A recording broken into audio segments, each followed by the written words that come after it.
السلام علیکم ورحمۃ اللہ وبرکاتہ، نحمدہ ونصلی علی رسولہ الکریم، اما بعد، فاعوذ باللہ من الشیطان الرجیم، بسم اللہ الرحمن الرحیم، رب اشرح لی صدری ویسر لی امری واحلل عقدۃ من لسانی یفقہوا قولی۔ ویوم نحشرہم جمیعا، اور جس دن ہم اکٹھا کریں گے ان کو سب کو۔ حشر ہوتا ہے اکٹھا کرنا، جمع کرنا، سب طرف سے لا کے کسی ایک جگہ اکٹھا کرنا۔ مثلا کوئی چیز کیسے اکٹھی کی جاتی ہے؟ جیسے پتے گرتے ہیں تو آپ ان سب کو ریک سے اکٹھا کر لیتے ہیں، ایک جگہ اکٹھا کر دیتے ہیں۔ پھر اسی طرح کوئی چیز آپ کے ہاتھ سے چھوٹ کے گر گئی، بکھر گئی، آپ نے کیا کیا؟ ان کو اکٹھا کر کے سمیٹ لیا، کسی ایک جگہ پر جمع کر دیا، کسی ایک برتن میں ڈال دیا، کسی بوری میں ڈال دیا، کہیں بھی، یعنی ایک جگہ پر چاروں طرف بکھری ہوئی چیز کو اکٹھا کر دینا، یہ حشر ہوتا ہے۔ تو قیامت کا دن کیسے ہوگا کہ ہر طرف کے، ہر نسل کے، ہر رنگ کے، ہر علاقے کے، ہر دور کے لوگ ایک میدان میں اکٹھے ہوں گے، ایک موقف میں سب جمع ہوں گے، سب کو سمیٹ کے ایک جگہ اکٹھا کیا جائے گا۔ وَيَوْمَ نَحْشُرُهُمْ جَمِيعًا، سب کو، کوئی بھی نہیں بچے گا۔ جیسے سورۃ الکہف آیت 47 میں آتا ہے، وَحَشَرْنَاهُمْ فَلَمْ نُغَادِرْ مِنْهُمْ أَحَدًا، ہم ان کو اکٹھا کریں گے، سمیٹیں گے، اور ان میں سے کسی ایک کو بھی نہیں چھوڑیں گے، کوئی ایک بھی نہیں بھاگ سکے گا۔ not even one single person، کہ وہ وہاں سے کہیں چپکے سے نکل جائے، یا کھسک جائے، یا بھاگ جائے، نہیں، یا چھپ جائے، یا کسی کی اوٹ میں آ جائے، نہیں۔ ثم نقول، پھر ہم کہیں گے، للذین اشرکوا، ان لوگوں سے جنہوں نے شرک کیا، کیونکہ شرک سب سے بڑا ظلم ہے۔ شرک کرنے والوں سے ہم کہیں گے، مکانکم، اپنی جگہ رہو، جہاں کھڑے ہو وہیں رہو، مکانکم، اپنی جگہ قائم رہو، تاکہ تمہیں ابھی پتہ چلے کہ تمہارے ساتھ ہونے والا کیا ہے۔ ادھر ادھر مت بھاگو، جہاں ہو وہیں رہو، اپنی اپنی جگہ بھی کھڑے رہو۔ انتم، تم بھی، وشرکاؤکم، اور تمہارے شریک بھی، یعنی تمہارے بت وغیرہ۔ فزیلنا، تو ہم جدا کر دیں گے، جدائی ڈال دیں گے، بینہم، ان کے درمیان، کن کے؟ مشرکین اور ان کے شریکوں کے درمیان، ان کو الگ الگ کر دیں گے۔ زیلہ کا لفظ جو ہے یہ زیل سے ہے، زوال بھی اسی سے ہے۔ زیلہ کا معنی ہوتا ہے کسی چیز کو اس کے اصل مقام سے زائل کرنا، ہٹا دینا، جدا کرنا، دوسروں سے الگ کر دینا۔ مثلا یہ سب کرسیاں ایک لائن میں رکھی ہوئی ہیں، تو ان میں سے ایک کرسی اٹھا کے اگر یہاں رکھ دی جائے آگے، تو آپ نے کیا کیا؟ اس کو وہاں سے ہٹا دیا، الگ کر دیا۔ تو پھر پہلے کیا کہا جائے؟ سب ایک جگہ ہو، کٹھے ہو گئے، پورے انسان کٹھے۔ پھر مشرکین کو کہا جائے گا کہ تم اور تمہارے جو معبود ہیں وہ ایک جگہ ہو، اور ان میں ہر طرح کے معبود ہوں گے، وہ جنہوں نے خود اپنی عبادت کرائی، وہ جنہوں نے خود نہیں کہا، لوگوں نے زبردستی ان کو معبود بنا لیا، پتھر کے بت وغیرہ وغیرہ۔ اب کیا ہوگا کہ دنیا میں وہ ایک دوسرے کو چاہتے تھے، لیکن آج ان کے درمیان جدائی ڈال دی جائے گی، الگ کر دیا جائے گا، عابد و معبود الگ الگ کر دیے جائیں گے۔ وقال شرکاؤہم، اور کہیں گے ان کے شریک، ما کنتم ایانا تعبدون، یعنی جن کو انہوں نے شریک بنایا ہوا تھا، معبود بنایا ہوا تھا، وہ عبادت کرنے والوں کے خلاف بولیں گے، اور کیا کہیں گے؟ ما کنتم ایانا تعبدون، تم ہماری عبادت تو نہیں کرتے تھے۔ گویا قیامت کے دن معبود اپنی عبادت کا انکار کر دیں گے، ہم نے تو تمہیں نہیں کہا تھا، یہ تم ہماری عبادت نہیں کرتے تھے، تم تو اپنے نفس کی پوجا کرتے تھے، جو تمہارا دل چاہتا تھا وہ کرتے تھے۔ اب آپ سوچیں کہ یہ دنیا میں کیا سمجھ کے ان کی پوجا کرتے رہے یا عبادت کرتے رہے؟ ہؤلاء شفعاؤنا عند اللہ، یہ ہمارے سفارشی ہیں، یہ ہمیں اللہ کے قریب کریں گے، یہ ہمیں بچائیں گے، یہ ہمیں چھڑائیں گے۔ اور وہاں کا منظر تو بالکل ہی الٹ ہے۔ جب قیامت کا دن ہوگا، سب اکٹھے ہوں گے، سب کو ایک جگہ اس لیے جمع کیا جائے گا کہ آمنے سامنے کرایا جائے، اور اس وقت درمیان میں پھوٹ ڈال دی جائے گی، اور شریک اور شرک کرنے والے ایک دوسرے کے دشمن ہو جائیں گے۔ اب حساب شروع ہوگا، اور اس وقت کہیں گے کہ نہیں، تم ہماری کب عبادت کرتے تھے، ہم تو نہیں مانتے یہ بات۔ تو جب وہ اس بات سے انکار کر دیں گے کہ تم ہماری عبادت کرتے ہی نہیں تھے، تو پھر وہ کام کہاں سے آئیں گے؟ کام ہی نہیں آئیں گے، مدد ہی نہیں کریں گے. فَكَفَى بِاللَّهِ شَهِيدًا بَيْنَنَا وَبَيْنَكُمْ، پس کافی ہے اللہ گواہ ہمارے درمیان اور تمہارے درمیان.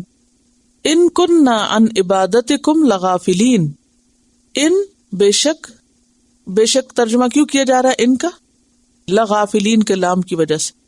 بے شک کننا تھے ہم ان عبادتکم تمہاری عبادت سے، لغافلین البتہ غافل، البتہ ہم تمہاری عبادت سے غافل تھے. کون کون غافل تھے؟ اب مثلا اگر کوئی کسی پتھر کے بت کو پوجتا ہے تو پتھر کو کیا پتا کہ اس کے ساتھ کیا ہو رہا ہے، وہ بھی بڑی ذمہ ہو جائے گا. عیسیٰ علیہ السلام کی اگر کوئی پوجا کرتا ہے، ان کو خدا مانتا ہے یا ان کو وسیلہ بناتا ہے، تو وہ کیا کریں گے کہ جب ان سے پوچھا جائے گا کیا تم نے کہا تھا کہ اے لوگوں میری عبادت کرو، تو وہ کیا کہیں گے؟ یہ سورۃ المائدہ کے آخر میں اس کی تفصیل آپ پڑھ چکے ہیں. یہ ہے آیت نمبر 116. وَإِذْ قَالَ اللَّهُ يَا عِيسَى ابْنَ مَرْيَمَ أَأَنْتَ قُلْتَ لِلنَّاسِ اتَّخِذُونِي وَأُمِّيَ إِلَٰهَيْنِ مِن دُونِ اللَّهِ قَالَ سُبْحَانَكَ مَا يَكُونُ لِي أَنْ أَقُولَ مَا لَيْسَ لِي بِحَقٍّ إِن كُنتُ قُلْتُهُ فَقَدْ عَلِمْتَهُ تَعْلَمُ مَا فِي نَفْسِي وَلَا أَعْلَمُ مَا فِي نَفْسِكَ إِنَّكَ أَنْتَ عَلَّامُ الْغُيُوبِ مَا قُلْتُ لَهُمْ إِلَّا مَا أَمَرْتَنِي بِهِ أَنْ اعْبُدُوا اللَّهَ، میں نے تو ان کو یہی سکھایا تھا کہ تم سب اللہ کی بندگی کرو. ربی و ربکم وکنت علیہم شہیدا ما دمت فیہم، جب تک میں ان کے درمیان تھا، بس جب تک کا مجھے پتا ہے. فلما توفیتنی کنت انت الرقیب علیہم وانت علی کل شیء شہید، تو ہر چیز کے اوپر گواہ ہے، تو ہی نگران ہے اور میں نہیں جانتا. وہ تو ان کی عبادت سے لا علم ہے. اسی طرح ملائکہ وغیرہ، ملائکہ اپنے کاموں میں لگے ہوئے ہیں، ان کے پاس بھی غیب کا علم نہیں، اور وہ یہ نہیں دیکھ رہے کہ کون ان کو پکار رہا اور کون ان کی پوجا کر رہا ہے. اور اسی طرح آپ دیکھیے کہ جو بزرگ لوگ فوت ہو جاتے ہیں، نیک لوگ فوت ہو جاتے ہیں، تو ان کے فوت ہونے کے بعد انہیں تو خبر نہیں ہوتی کہ دنیا میں کون ان کو کس طرح چاہتا ہے، ان کو کس طرح پکارتا ہے.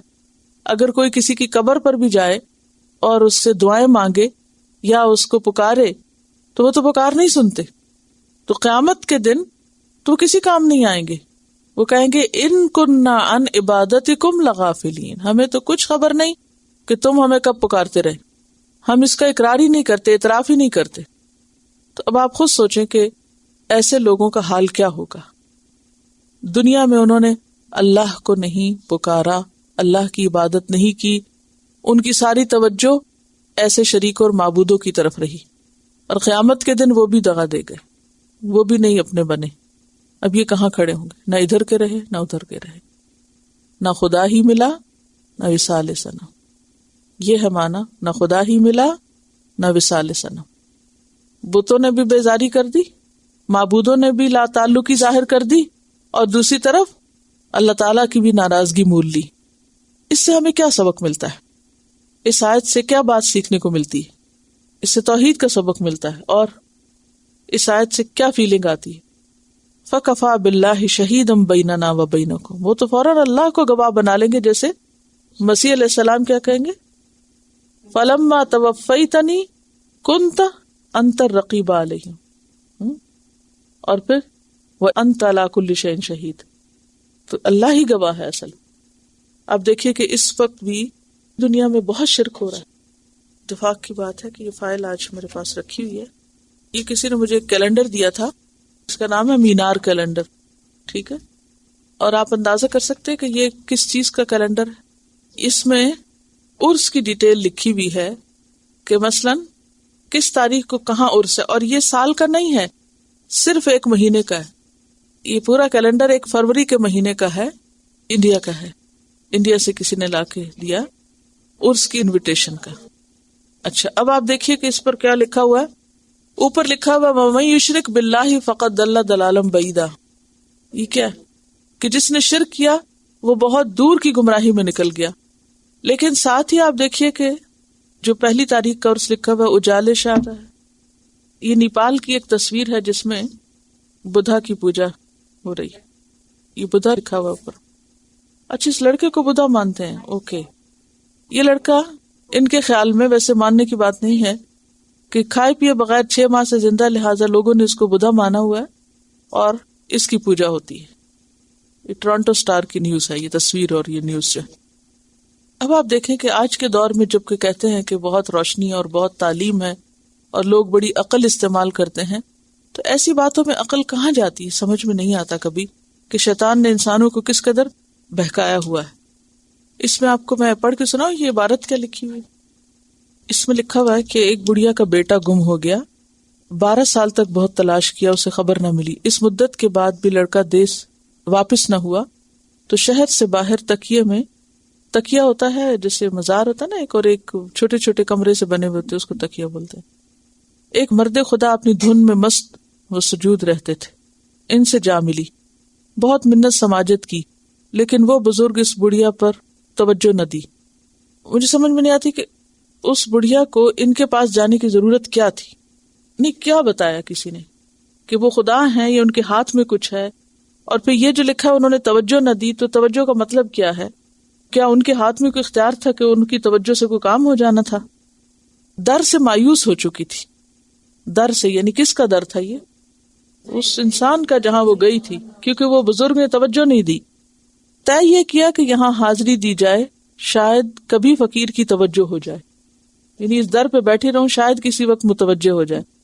بالآخر ایک مرتبہ بزرگ نے توجہ فرما کر اس کا حال پوچھا اور فرمایا میں تو اس قابل نہیں ہوں کہ تمہاری کچھ مدد کر سکوں. ہاں بستی سے دور ایک مرد خدا ہجڑوں میں رہتے ہیں، ان کے شب و روز انہی کے ساتھ گزرتے ہیں، وہ ڈھول بجاتے ہیں، ان سے جا کر اپنا حال سناؤ، وہ ٹالنے کی کوشش کریں گے. کیا مطلب ہے اس کا؟ جی توجہ نہیں کریں گے، ان کا کوئی عذر نہ سنو، تمہارا کام ہو جائے گا. کیا مطلب ہے اس کا؟ کہ وہ اگر تمہیں جانے کو کہیں یا ٹالیں تو تم ان کا کوئی عذر نہ سنو، یعنی ادھر ہی رہنا، کام ہو جائے گا. کیسے کام ہو جائے گا؟ یعنی تمہارا بیٹا مل جائے گا، یہ مطلب ہے. حکم کے مطابق وہ بڑھیا وہاں گئی، وہ ٹالتے رہے اور کہا میں تو ہجڑا ہوں، مجھے ان باتوں سے کیا کام. اگر کوئی ناچ رنگ کی بات معلوم کرنا ہو تو ضرور مجھ سے پوچھے. جب بڑھیا کسی طرح بھی ٹلنے پہ راضی نہ ہوئی تو کہا تمہارا کام ہو جائے گا. اب آپ دیکھیں کہ کر بھی وہاں کیا رہے ہیں کہ اگر کوئی ناچ رنگ کی بات ہو تو اور بات ہے، لیکن شرط یہ ہے کہ پہلے یہ بتاؤ تمہیں میرا پتہ کس نے دیا. غرض کی ماری بڑھیا پھسل گئی، اس فقیر کا نام بتا دیا. آپ نے ایک آہ بھری، اس کمبخت نے ہم کو بھی خراب کیا اور خود بھی برباد ہوا، اب ہم اس کو بھی ہجڑوں میں شامل کر لیں گے. آپ نے اس بڑھیا کے سر پر ہاتھ رکھا، آنکھیں بند کر کے اپنے لڑکے کو تلاش کرنے کے لیے کہا. جب لڑکا نظر آیا تو کہا اسے مضبوطی سے پکڑ لو. آنکھ کھولی تو لڑکا اس کی نظروں کے سامنے تھا، لیکن اسی لمحے وہ مرد خدا وہاں سے غائب ہو گئے. پلٹ کر تکیہ پہنچی تو وہ مرد خدا بھی وہاں سے غائب تھے. بڑھیا زندگی پر دونوں کو تلاش کی، لیکن وہ اس طرح غائب ہوئے کہ پھر نظر نہ آئے. اس کہانی کا کیا مطلب ہے؟ آپ ذرا کوشش کریں ہنسے نہ، تاکہ سنجیدگی سے اس معاملے کو سالو کریں کہ یہ اس طرح کی کہانیاں دیکھیے کس قدر مس لیڈنگ ہے. اوپر آیت لکھی ہوئی ہے اور ترجمہ لکھا ہوا ہے، اور نیچے جو کہانی بتائی ہوئی ہے، اس کہانی سے کیا پتہ چل رہا ہے؟ سبق کیا ملتا ہے؟ سبق یہی ملتا ہے کہ اللہ تعالیٰ کا راستہ یا دروازہ یا دعا یا اللہ کے آگے سجدہ یا نماز یا کوئی ذکر یا صدقہ خیرات، اس کا تو کوئی ذکر نہیں. اس میں کیا ہے کہ بڑھیا پریشان ہوئی، پہلے روتی دھوتی رہی، پھر اس کے بعد ایک بزرگ مل گئے، انہوں نے آگے بھیج دیا. اور بھیجا بھی کہاں؟ دین کی صریحاً خلاف ورزی کے کام جہاں ہوتے ہیں. اور آپ دیکھیں کہ وہاں بھی کوئی اللہ کا ذکر نہیں ملتا کہ اللہ سے کوئی مدد مانگی، اور اسے کہا کہ تم آنکھوں پہ ہاتھ رکھو اور کام ہو جائے گا. اور پھر لڑکا اچانک نظر آ گیا سامنے. کس طرح پاسبل؟ یعنی میری عقل تو نہیں مانتی اس کو. دیکھیے ذرا کہ یہ ساری ڈسکرپشن دینے کے بعد کہا جا رہا ہے کہ مرد خدا غائب ہو گئے. کہاں غائب ہو گئے؟ نہیں سوچنے کی بات ہے نا. انسان ہے، معجزے تو پیغمبروں کے ہوتے ہیں، انسانوں کے پاس کیا معجزے ہو سکتے؟ اور آپ نے قرآن میں کیا پڑھا کہ پیغمبر اپنی مرضی سے کوئی معجزہ نہیں لا سکتے، وہ معجزہ بھی اللہ تعالیٰ دے تو وہ دکھا سکتے ہیں. دیکھیے خواہ جنات ہوں خواہ کوئی بھی ہوں، لیکن اصل چیز ہے جو شرک کا کاروبار عام ہے، اور افسوس یہ کہ مسلمان اس میں ملوث ہیں اور یہ سارے نام مسلمانوں والے ہیں، لیکن اسلام کے پردے میں سب کچھ غیر اسلامی ہو رہا ہے. یہ زیادہ الارمنگ بات ہے. اور بہت سے لوگ جو خود نہیں جاتے، جب اس طرح کے پرچے ان کے پاس پہنچتے ہیں تو ڈونیشن بھیج دیتے ہیں، اور یہ سوچ کے بھیج دیتے ہیں کہ ہمارا بھی کوئی کام اٹکا ہوگا تو ان بزرگوں کی تو فعل حل ہو جائے گا. کیونکہ میں جانتی ہوں کچھ لوگوں کو کہ جو خود نہیں جاتے لیکن پیسے ضرور وہاں بھجواتے ہیں. تو اب آپ سوچیں کہ ایسی جگہوں پر کسی بھی قسم کا کوئی تعاون کرنا، کسی بھی طرح سپورٹ کرنا، حتیٰ کہ کسی طرح کا دل میں احترام ہونا جو ہے اس شرک کا، وہ بھی اسی میں شامل کر دیتا ہے انسان کو. اور اس میں آپ دیکھیے کہ کیلنڈر کے شروع میں لکھا ہوا ہے نحس تاریخیں 15 اور 16 فروری، منحوس تاریخیں، یہ کیلنڈر کے اوپر لکھا ہوا ہے. اب آپ خود سوچئے کہ ان کو کہاں سے پتا چلا کہ فلاں دن فلاں کے لیے منحوس ہے اور کس کے لیے منحوس ہے. قرآن تو یہ کہتا ہے کہ انما بغیکم علی انفسکم، نحوست تو انسان کی اپنے اوپر خود ہے. سب سے بڑی نحوست تو انسان کے گناہوں کی ہے. لیکن قیامت کے دن ایسے تمام لوگ جن پہ دنیا میں لوگ تکیہ کرتے ہیں اور جو دنیا میں ان کا سہارا ڈھونڈتے ہیں اور دنیا میں ان کو خدا مانے ہوئے ہیں، اور پھر ان کے اندر اتنی طاقتیں سمجھتے ہیں کہ وہ کہیں غائب ہو سکتے ہیں کھڑے کھڑے، ہر برا کام کر کے بھی اور ایسی مجلسوں میں رہ کے بھی وہ پھر مرد خدا بنے ہوئے ہیں. تو یہ کس قسم کا دین ہے؟ اس کو کیا کہیں گے؟ فَكَفَى بِاللَّهِ شَهِيدًا بَيْنَنَا وَبَيْنَكُمْ إِن كُنَّا عَنْ عِبَادَتِكُمْ لَغَافِلِينَ، کہ ہمیں نہیں خبر کہ تم ہماری عبادت کب کرتے تھے اور کیوں کرتے تھے. یعنی اس جملے کے کہنے کا مطلب یہ ہے کہ کوئی کسی کے کام نہ آئے گا.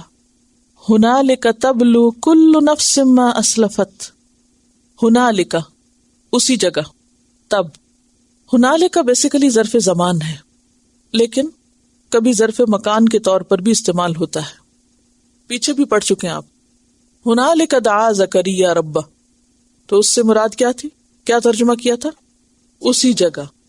تو بنیادی طور پر یہ ظرف زمان ہے لیکن ظرف مکان کے طور پر بھی استعمال ہوتا ہے. ہنالک، تب یا اسی جگہ. کس جگہ؟ حشر کے میدان میں، یعنی اسی دن اور اسی مقام پہ. تبلو، تبلو کا لفظ بلا سے، بلا کس کو کہتے ہیں؟ امتحان کو، آزمانا، جانچنا.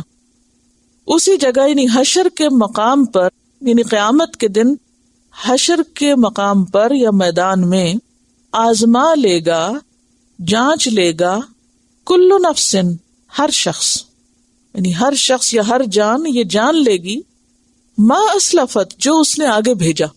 اسلفت کا لفظ سین لام فے سے ہے، سلف. سلف کہتے ہیں کسی چیز یا کام کا گزر جانا. اسلاف گزری ہوئی نسلیں، اسی سے لفظ سلف ہی نکلا ہے پھر، یعنی پہلے لوگ ابتدائی دور کے، یعنی صحابہ کرام اور ان کے بعد کے دور کے لوگ، تابعین وغیرہ. اسی طرح سلف کا معنی ہوتا ہے کسی چیز کا آگے بڑھنا. سودا سلف، سلف ایک بیع ہے، بیع سلف، جس میں قیمت پہلے دے دی جاتی، ایڈوانس پے کیا جاتا ہے، اس کو عربیوں کہتے ہیں بیع سلف، آگے بھیجنا. تو یہاں پر اسلفت کا معنی کیا ہے؟ آگے بھیجا. اب ایک معنی اس کا ہے پیچھے اور ایک ہے آگے. تو بات یہ ہے کہ انسان جو کچھ کرتا جا رہا ہے وہ دنیا میں تو اس کے پیچھے رہتا جا رہا ہے، لیکن وہ قیامت کے دن کیا ہوگا؟ سائیکل پورا ہوگا تو وہ آگے آ جائے گا. ٹھیک ہے، تو آگے بھیجا اور پیچھے چھوڑا ایک ہی معنی ہے. تبلو کل نفس ما اسلفت، ہر شخص جانچ لے گا، دیکھ لے گا، جان لے گا جو اس نے آگے بھیجا. کیا؟ اعمال، جو بھی عمل انسان نے کیے وہ سب اس کو آگے مل جائیں گے. وردو، اور وہ لوٹائے جائیں گے، اللہ، اللہ کی طرف، مولاہم، جو ان کا مولا ہے، الحق، حقیقی، جو اصل مولا ہے، جو ان کے سارے کام سنوارنے والا ہے. مولا بمانا متولی الامور، جو سارے معاملات کا ذمہ دار ہے، جو حقیقی مولا ہے. وَضَلَّ عَنْهُمْ، اور کھو جائیں گے ان سے، گم ہو جائیں گے ان سے. کون؟ ما کانوا یفترون، جو بھی وہ گھڑتے رہے، جو معبود انہوں نے اللہ کے سوا, حقیقی الہ کے سوا دنیا میں گھڑ لیے تھے, جو جھوٹ انہوں نے گھڑ رکھے تھے, ان سے منسوب کر رکھے تھے, وہ سب ان سے کھو جائیں گے, گم ہو جائیں گے.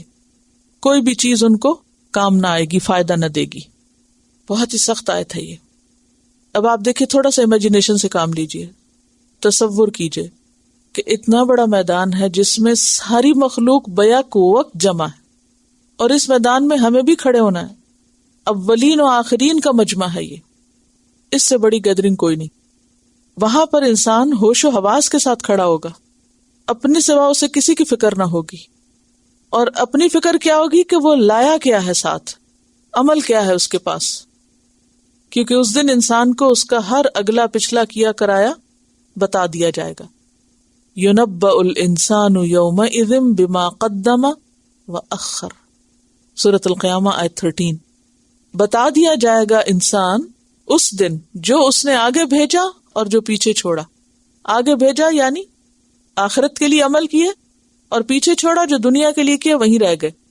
یا یہ کہ جو کام کر لیے اور جو نہ کیے, یعنی ارادہ کیا اور پھر چھوڑ دیے, اخر, پوسٹ پون کر دیے, تاخیر کر دی. جو وقت پر کیے اور جو وقت گزرنے کے بعد کیے, وہ سب چیزیں انسان کو بتا دی جائیں گی. اور یہ جو لفظ ہے نا تبلو, یہ بہت ہی میننگ فل ورڈ ہے. ایک ہوتا نا جاننا, علمہ, علمہ نہیں یہاں کہا گیا, تبلو, تبلو ہوتا آزمانا, آزما کے کھرا کھوٹا الگ کر کے دیکھنا. یعنی انسان جانچ پڑتال کر لے گا, دیکھ لے گا, کھول لے گا, آگے پیچھے سب اس کو پتہ چل جائے گا. یہ بالکل ایسے ہی ہے کہ جیسے کسی کو اس کا پیپر واپس ملے تو وہ کیا کرتا ہے, چیک کرتا ہے صحیح مارکنگ ہوئی یا نہیں, اچھا اس کے نمبر لگے کہ نہیں, یہ اس میں کیا تھا, اس کے کتنے ملے, اس کا کیا ہوا, اس کا آگے پیچھے. یہ ہوتا ہے تبلو, چھان پھٹک. نامہ اعمال جب انسان کے ہاتھ میں آئے گا تو انسان فوراً دیکھنا شروع کر دے گا کہ میرا کون سا عمل کہاں ہے. اس کو پتہ چلے گا یہ تو نیت ہی خراب تھی, تو ہے ہی کو نہیں, تو لکھا ہی نہیں گیا نیکی میں, اور یہ تو اس میں تو شرک تھا, اور اس میں تو بدنیتی تھی, اور یہ تو صرف کسی کے مقابلے پہ کیا گیا تھا, اس کے پیچھے کوئی حقیقی روح نہیں تھی. کیونکہ بہت سے کام ہم خود اپنے سوچ سمجھ سے نہیں کرتے, صرف اس لیے کرتے کوئی کر رہا ہے تو ہم اس سے آگے نکل جائیں, ہم اس کو آگے نہیں بڑھنے دیں گے, ہم آگے نکلیں. اللہ کے لیے نہیں ہوتے وہ. تو وہاں ہر شخص تبلو کل نفس ما اسلفت, ما اسلفت کیا اعمال نامہ, اور تبلو کیا ہے اس کی جانچ پڑتال, اس کو کھولنا, الٹنا پلٹنا, آگے پیچھے, چھوٹا بڑا, کون سا کام کس کھاتے میں پڑا, سارا کچھ دیکھ بھال کے اس کو سمجھ آ جائے گی کہ میں کہاں کھڑا ہوں. اور صرف ظاہری عمل نہیں, یوم تبلی السرائر, اس دن انسان کے راز, اس کے دل کے اندر کے خیالات, ان کی بھی جانچ پڑتال ہو جائے گی, یعنی نیتیں بھی ساتھ جانچی جائیں گی. یہاں تو تبلو ما اسلفت ہے نا, اور دوسری سورۃ الطارق آیت 9 میں کیا آتا ہے, یوم تبلی السرائر. سورۃ العادیات میں آتا ہے وحصل ما فی الصدور, جو صدور میں ہے, سینوں میں ہے, دلوں میں ہے, وہ نکالا جائے گا, وہ لیا جائے گا, وہ بھی سامنے آئے گا, اور اس کی بھی جانچ پڑتال ہوگی. نیتیں, ارادے, خواہشات, سوچیں, وہ سب بھی. کیونکہ ہمارے عمل کے راستے میں بہت بڑی رکاوٹ اور اچھے عمل کو بھی بگاڑنے والی چیز دراصل کیا ہے, ہماری خواہشات, ہماری مرضی, ہماری سوچ, ہماری بدنیتی. وہاں وہ بھی سامنے آ جائے گی. سورۃ بنی اسرائیل آیت 13-14 میں آتا ہے وَنُخْرِجُ لَهُ يَوْمَ الْقِيَامَةِ كِتَابًا, اور ہم نکالیں گے اس کے لیے قیامت کے دن ایک کتاب. اور یہ کتاب کس چیز کی ہوگی, نام اعمال کی. یلقاہ منشورا, جسے وہ کھلی کتاب کی طرح پائے گا. منشورا یعنی نشر کی ہوئی, سامنے بالکل. کہا جائے گا اقرأ کتابک, پڑھو اپنی کتاب, اپنی کتاب پڑھو, جو کچھ کیا اس کو پڑھو. کفا بنفسک الیوم علیک حسیبا, آج اپنا حساب لینے کے لیے تو خود ہی کافی. یہ ہے تبلو کل نفس, کہ کوئی اور کسی کو بتانے کی ضرورت نہیں, انسان کے سامنے وہ کتاب اس طرح واضح طور پر آ جائے گی کہ اسے خود ہی پتہ چل جائے گا کہ میرے ساتھ اب ہونا کیا چاہیے. دنیا میں آپ دیکھیے کہ ہم جب کوئی کام نہیں کرنا چاہتے اس کے لیے کتنی تعویلیں کر لیتے ہیں, کتنے بہانے کرتے ہیں. اور یہ جیسے پہلے شروع کی آیت میں آیا تھا نا کہ اذا لہم مکر فی آیاتنا, یہ جو چالیں ہیں, اگرچہ کانٹیکسٹ تو معلوم ہے کہ وہ ان مشرکین کے بارے میں ہے. لیکن مشرکین کو چھوڑ کر اگر ہم اپنے لیے اس بات کو لیں تو آپ دیکھیے کہ اکثر کیا ہوتا ہے کہ ہم جب کوئی کام نہیں کرنا چاہتے، اذا لہم مکر فی آیات، نا آیات میں مکر، آیات میں چال بازی، آیات میں ہیلا اور فریب، آیات میں تعویلیں، من مانے مطلب نکالنا، جو خود کو سوٹ کرے چیز وہ لینا. اور پھر یہاں پر کیا فرمایا، ان رسولنا یکتبون، ہمارے فرشتے لکھ رہے ہیں، اور وہ لکھا ہوا کیا ہے، آخری آیت میں اس کی وضاحت کر دی گئی، تبلو کل نفس، یہ وہی لکھا ہوا اب ہر ایک کے سامنے کھلی کتاب کی طرح آیا، اور ہر ایک خود پڑھ کے دیکھ رہا ہے کہ اچھا ہاں کیا تو تھا اور ایسے ہی کیا تھا. اور حال یہ ہوگا، سورۃ الکہف آیت 49 میں آتا ہے، وَيَقُولُونَ يَا وَيْلَتَنَا مَا لِهَذَا الْكِتَابِ لَا يُغَادِرُ صَغِيرَةً وَلَا كَبِيرَةً إِلَّا أَحْصَاهَا، کیا ہو گیا اس کتاب کو، اس نے تو نہ کوئی چھوٹی بات چھوڑی نہ بڑی. اب دیکھیے کہ ہم بعض اوقات کام کچھ کرتے ہیں، نیت ہماری کچھ ہوتی ہے، لوگوں کو ہم کچھ اور بتاتے ہیں، اندر سے کچھ ہوتے ہیں، باہر سے کچھ اور ہوتے ہیں، ایک بات کی کئی بنا لیتے ہیں، اس میں تعویلیں کر لیتے ہیں، اور ہم سمجھتے ہیں کہ کسی کو کیا پتا، دوسرے کو دھوکہ دے سکتے ہیں. وہ مکر دھوکہ دینے کے معنوں میں بھی آتا ہے نا، کہ چال بازی سے کسی کو اس کے مقصد سے ہٹا دینا، کسی کو کسی کام کو سر انجام دینے کے لیے دھوکہ کرنا، خفیہ طریقے سے یا چھپے ہوئے طریقے سے کسی کو اس کے مقصد سے پھیر دینا. یہ چالیں چلنا کیا ہوتا ہے، کسی کے خلاف چال چلنا، سازش کرنا، یعنی کہ بے خبری میں نقصان پہنچانا، ایسی پلاٹنگ کرنا، ایسی پلاننگ کرنا کہ دوسرے شخص کو نہیں پتا، حقائق کو بدل دینا. لیکن قیامت کے دن کوئی شخص اپنے کیے سے فرار حاصل نہ کر سکے گا. دنیا میں جو چالاکیاں وہ کرتا رہا اور اپنے اعمال کو وہ کچھ سے کچھ سمجھتا رہا. دنیا میں اصل میں انسان اپنے آپ کو بھی بہت بڑا دھوکہ دیتا ہے، غلط کام کرتا ہے پھر خود کو کیا سمجھاتا ہے، نہیں یہ غلط نہیں، سب ٹھیک ہے، جسٹیفائی کرنے کی کوشش کرتا ہے. لیکن وہاں کوئی جسٹیفائی نہیں کر سکے گا. اس وقت انسان سوچے گا اسے کیا ہو گیا، لا یغادر صغیرۃ ولا کبیرہ، اس نے کوئی چھوٹی بات بھی نہیں چھوڑی اور بڑی بھی نہیں چھوڑی. کیونکہ بہت ساری چھوٹی چھوٹی باتیں ہم ان کو کسی خاطر میں ہی نہیں لاتے، ہم کہتے ہیں یہ تو کوئی بات ہی نہیں. اور پھر یہ ہے کہ بعض چیزیں ہم چھپ چھپ کے کرتے ہیں، پیٹھ پیچھے کرتے ہیں، اور مکر اور خفیہ سازشیں اور چالیں تو ویسی ساری چھپ چھپ کے ہوتی ہیں. لیکن وہاں انسان کچھ بھی چھپا نہ سکے گا، الا احصاها، مگر اس کتاب نے گن گن کے رکھا ہے. احصاء کہتے ہیں گنتی کرنے کو، شمار کرنے کو. اسٹیٹسٹکس کے لیے احصائیات کا لفظ استعمال ہوتا ہے. وَوَجَدُوا مَا عَمِلُوا حَاضِرًا، اور وہ پا لیں گے جو بھی انہوں نے عمل کیا ہوگا، حاضر، سب سامنے آ جائے گا، سب اللہ کے سامنے ہوگا. وَضَلَّ عَنْهُمْ مَا كَانُوا يَفْتَرُونَ، جو جھوٹ انہوں نے گھڑ رکھے تھے، جو جھوٹی تعویلیں اور جو چالیں وہ چل رہے تھے، اور وہ سمجھتے تھے کہ ہم جس طرح دنیا میں دوسروں کو دھوکہ دے جاتے ہیں، دنیا میں ہم لوگوں سے چالیں چل جاتے ہیں، دنیا میں ہم اوور سمارٹ بننے کی کوشش کرتے ہیں، شاید اللہ کے سامنے بھی سب فریب کاریاں فائدہ دیں، لیکن وہاں کچھ بھی فائدہ نہ دے گا. ہنالک تبلو کل نفس ما اسلفت، یہ جو جانچ پڑتال کی بات ہے نا، یہ بہت ہی زبردست ٹرم یہاں استعمال ہوئی ہے. آپ دیکھیے کہ جب آپ کو کوئی چیز خریدنی ہوتی ہے نا، تو آپ کیا کرتے ہیں، اچھی طرح اس کو جانچ پڑتال پڑھتے ہیں، چیزیں ادھر ادھر دیکھتے ہیں، ٹٹولتے ہیں، اس کا ٹیکسچر دیکھتے ہیں، اس کی لک دیکھتے ہیں، اس کو بڑے کانٹیکس میں رکھ کے دیکھتے ہیں، اور پھر ہر اینگل سے دیکھنے کے بعد آپ اسے اٹھاتے ہیں، تب خریدتے ہیں اس کو. تو کیا قیامت کے دن اللہ تعالیٰ اپنی جنت جو اتنی خوبصورت ہے، اس کے لیے جب لوگوں کو نکالے گا اس میں سے، اس ہجوم میں سے، تو اس کی کوئی سلیکشن نہ ہوگی. وہ جانچے گا نہیں، دیکھے گا نہیں، وہ بھی اسی طرح سلیکشن کر کے لوگوں کو نکالے گا کہ کھرے لوگ اندر باہر سے ایک، جو کہا گیا وہ کرنے والے، صرف باتوں سے خوش کرنے والے نہیں. تو ہنالک تبلو کل نفس ما اسلفت، انسان خود بھی دیکھ لے گا، اللہ تعالیٰ بھی دیکھے گا، اور پھر سب جھوٹ فریب بیکار چیزیں ایک طرف کر دے گا، اور ویلیو ہوگی صرف خالص چیز کی. جیسے دنیا میں مخلصین لہ الدین ہو کے دعا کرتے تھے تو دعا سنی جاتی تھی، اسی طرح وہاں بھی اگر کسی چیز کی ویلیو ہوگی تو وہ خالص اور صاف ستھری چیز کی.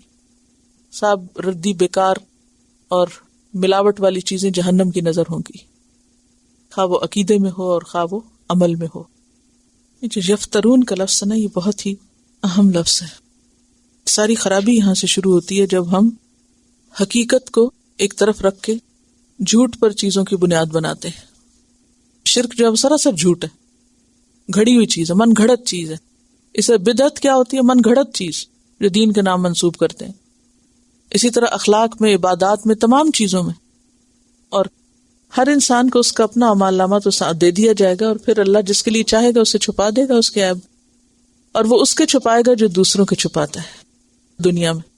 اور آج ہمارا نصف پارہ مکمل ہو گیا ہے. وآخر دعوانا ان الحمد للہ رب العالمین. سبحانک اللہم وبحمدک نشہد ان لا الہ الا انت نستغفرک ونتوب الیک. السلام علیکم ورحمۃ اللہ وبرکاتہ.